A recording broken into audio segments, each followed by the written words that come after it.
कलिंगड ज्यूसमध्ये जर तुम्ही स्प्राईट टाकून पिलं तर काय होतं हे जर तुम्हाला जाणून घ्यायचं असेल तर व्हिडिओ शेवटपर्यंत बघा. व्हिडिओ खूप इंटरेस्टिंग होणार आहे आणि सोडा वगैरे रिअल ज्यूसमध्ये, घरगुती बनवलेल्या ज्यूसमध्ये बाहेरच्या असल्या प्रकारचे ज्यूस आपण मिसळून पिऊ शकतो का, या संबंधीची माहिती तुम्हाला मी व्हिडिओमध्ये अगदी सविस्तर सांगणार आहे. त्यासाठी व्हिडिओ तुम्ही शेवटपर्यंत बघायचा आहे. आणि जर आपल्या चॅनलवर कोणी नवीन असेल तर त्यांनी आपल्या चॅनलला सबस्क्राईब करा आणि बेल आयकॉनचं बटन दाबा. त्याने काय होणार आहे, येणारे जे नवीन नवीन व्हिडिओ आहे ते तुम्हाला बघायला भेटतील. तर मी जयाज किचन अँड हेल्थमध्ये तुमचं सर्वांचं पुन्हा एकदा मनापासून खूप खूप स्वागत आहे. आणि आज आपण कलिंगडचा ज्यूस विथ चिया सीड किंवा सब्जा सीड किंवा स्प्राईट जे आपण घातलेलं आहे यापासून आपण ह्या पद्धतीने, ही पद्धत वापरून आपण कलिंगडचा ज्यूस बनवायचा आहे. अगदी सोपी पद्धत आहे, सर्वच बनवतात, पण आपल्याला विदाऊट शुगर, कुठल्याही प्रकारची साखर आपल्याला यामध्ये घालायची नाही आहे. अजिबातही नाही घालायचं. पाणी, थंड पाणी असो किंवा काहीही असो, आपल्याला घालायचं नाही आहे. फक्त आपल्याला बर्फाचा वापर करायचा आहे. तर या ठिकाणी 2 भाग करून घेतलेले आहे मी कलिंगडचे आणि अगदी लाल भडक आणि सुंदर असं कलिंगड आहे. कलर पण याचा इतका अप्रतिम आहे का तुम्हाला कुठलेही बाहेरचे कलर त्यामध्ये टाकायची काहीही एक गरज नाही आहे. तर ह्या ठिकाणी मी 2 भाग करून घेतलेले कलिंगडचे 2 भाग करून घेतल्यानंतर याचे आपल्याला छोटे छोटे पीस करायचे आहे. अगदी छोटे छोटे पीस करायचे आहे. याला आपण ज्युसरमध्ये, जे ज्युसरचं भांडं असतं त्या ज्युसरच्या भांड्यामध्ये बनवणार आहोत आपण कलिंगडचा ज्यूस. तर अशा पद्धतीने मी बारीक बारीक चॉप करून याचे हे घेतलेले. काही बिया मी काढला, पण काही इतकं कलिंगड तो तुम्हाला सर्वांना, आपल्याला सर्वांना माहिती आहे का कलिंगडचे हरेक बी काढणं म्हणजे किती मुश्किल आहे. त्यासाठी बऱ्याच बिया त्यामध्ये तशाच राहिलेल्या आहे. तरी काही हरकत नाही, आपण छान चाळणीनं गाळून घेणार आहे. आणि कलिंगडच्या ज्या बिया असतात त्या टेस्टलेस असतात, त्याच्यामुळं काही घाबरण्याची गरज नाही. कडू, अगर निंबू आपलं जे वापरतो त्याची बी कशी कडू असते, साल कडू असतं, पण इथे तसं काही नाही आहे. त्यामुळे त्या क्रशही झाल्या तर काहीच हरकत नाही आहे. आता मी हे ज्युसरचं भांडं घेतलं आणि त्यामध्ये मी कलिंगडचं पीस घालून त्याचं मस्तपैकी ज्यूस बनवून घेणार आहे. आणि छानपैकी असा ज्यूस तयार होतो. अजिबातही पाण्याचा वापर करायचा नाही, साखरेचा वापर करायचा नाही. याने काय होतं, तुम्ही जर पाण्याचा वापर केला तर तुम्हाला साखरेचा वापर करावा लागेल, कारण ज्यूस तुमचा पांचट लागणार आहे. अजिबात साखरेचा आणि पाण्याचा वापर करायचा नाही आहे. तुम्ही जरी साखर घातली तरी ज्यूस पांचटच लागेल. त्याचा रिअल जो टेस्ट आहे ती तुम्हाला अजिबात लागणार नाही. इथे आपला ज्यूस बनवून रेडी झालेला आहे. पण ही जी आतमधली जाळी आहे ना, काहीच कामाची नाही आहे, कारण आपल्या ज्या मिक्सरमध्ये आहे, ज्या ज्युसरमध्ये आहे, सगळ्या बिया अगदी क्रश झाल्या होत्या. आणि त्यानंतर मी आता आपण तो ओतून घेणार आहोत, गाळून घेणार आहोत.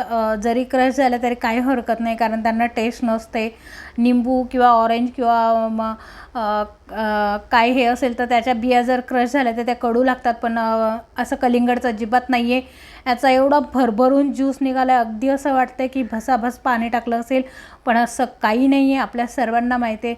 मस्त याच्यात दूध टाकायची गरज नाही आहे, याच्यात तुम्हाला बाकीच्या काही गोष्टी टाकायची गरज नाही आहे बरं का. पण जेव्हा आपण हे ज्यूस, रिअल ज्यूस बनवतो, ते बनवल्यावर नंतर लगेच आपल्याला 5 ते 10 मिनिटात फिनिश करायचे असतात, कारण त्यानंतर ते कडू, थोडेसे कडसर लागत असतात. ते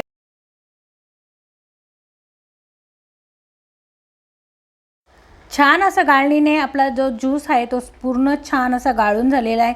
बिया पण काय काय राहिलेल्या आहे त्यामध्ये, तर त्या पण आपण काढून घेतलेला आहे.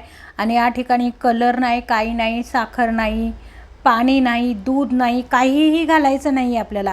वाटल्यास आपल्याला निंबू घालायचं आहे, चिया सीड घालायचं आहे, कारण हे जे चिया सीड आहे हे पोटामध्ये पाणी धरून ठेवतात. आणि उन्हाळ्यामध्ये चिया सीड किंवा सब्जा सीड ह्या दोन्हींचाही वापर आपल्या ज्यूसमध्ये जर तुम्ही केला तर दिवसभरात तुमचा BP मेंटेनमध्ये राहील, लो होणार नाही. अशा पद्धतीने तुम्ही चिया सीड किंवा सब्जा सीडचा वापर करायचा आहे. या ठिकाणी स्वच्छ धुवून असे ग्लास मी घेतलेले आहे. आणि गॅलरीत ऊन आलं होतं आज, तर गॅलरीतच व्हिडिओ बनवलेला होता मी. सॉरी, कालचा व्हिडिओ आहे हा. काल गॅलरीतच व्हिडिओ बनवला कारण किचनमध्ये खूप गरम होत होतं आणि आत्ता ह्या ठिकाणी ग्लास पण छान सुकलेले आहेत आणि मस्तपैकी आता मी ह्यामध्ये पहिले आपला चाट मसाला टाकणार आहे। तुम्हाला हवं असेल तर तुमच्याकडं सेंधा नमक असेल तर तुम्ही ते पण घाला, मी तेही घालते। निंबूही घालायचं आहे, चिया सीड पण घालायचं आहे आपल्याला। त्याने काय होतं, फक्त टेस्ट वाढते थोडीशी आणि आपण सगळेजण टेस्टनं खाणारे आहोत।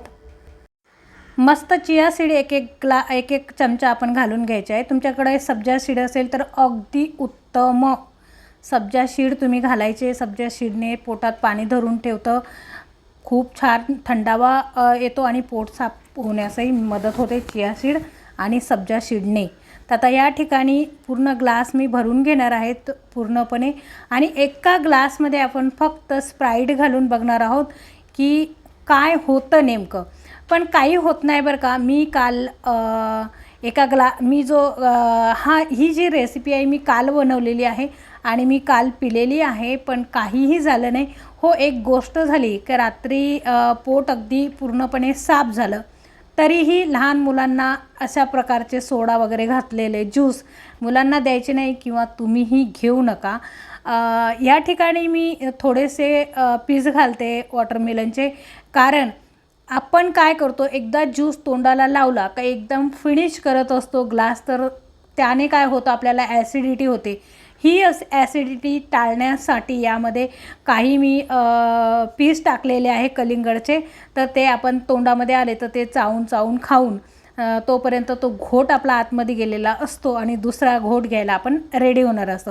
इथे मस्त घरात बनवलेला मी बर्फ घालत आहे, छान असा घरात बनवलेला बर्फ आहे। तुमच्या लिमिटमध्ये घाला, तुम्हाला हवा तितका घाला, पण ज्यूस म्हटलं की थोडंसं थंड जर असेल तर खरंच खूप सुंदर लागतो ज्यूस। विदाऊट साखरेचा निंबू पण पिळून घेतलेला आहे, विदाऊट साखरेचा ज्यूस आपण बनवलेला आहे। अजिबात नाही साखर, दूध, अमुक तमुक असं काही घालायचं नाही आहे। जे रिअल आहे ते रिअल खायचं आहे आणि त्याचेच तेव्हाच तुम्हाला बेनिफिट्स मिळणार आहे। आता ह्यामध्ये जर तुम्ही दूध मिक्स केलं तर अजिबात तुम्हाला बेनिफिट्स मिळणार नाही। तर आजचा व्हिडिओ तुम्हाला कसा वाटला मला कमेंट्स बॉक्समध्ये नक्की सांगा आणि तुम्ही कधी स्प्राईट टाकून ज्यूस पिलायत का हेही मला नक्की सांगायचं आहे कमेंट्स बॉक्समध्ये। व्हिडिओ तुम्ही शेवटपर्यंत बघितला त्याबद्दल तुमची खूप खूप आभारी आहे। भेटूया पुढच्या व्हिडिओमध्ये, तोपर्यंत धन्यवाद।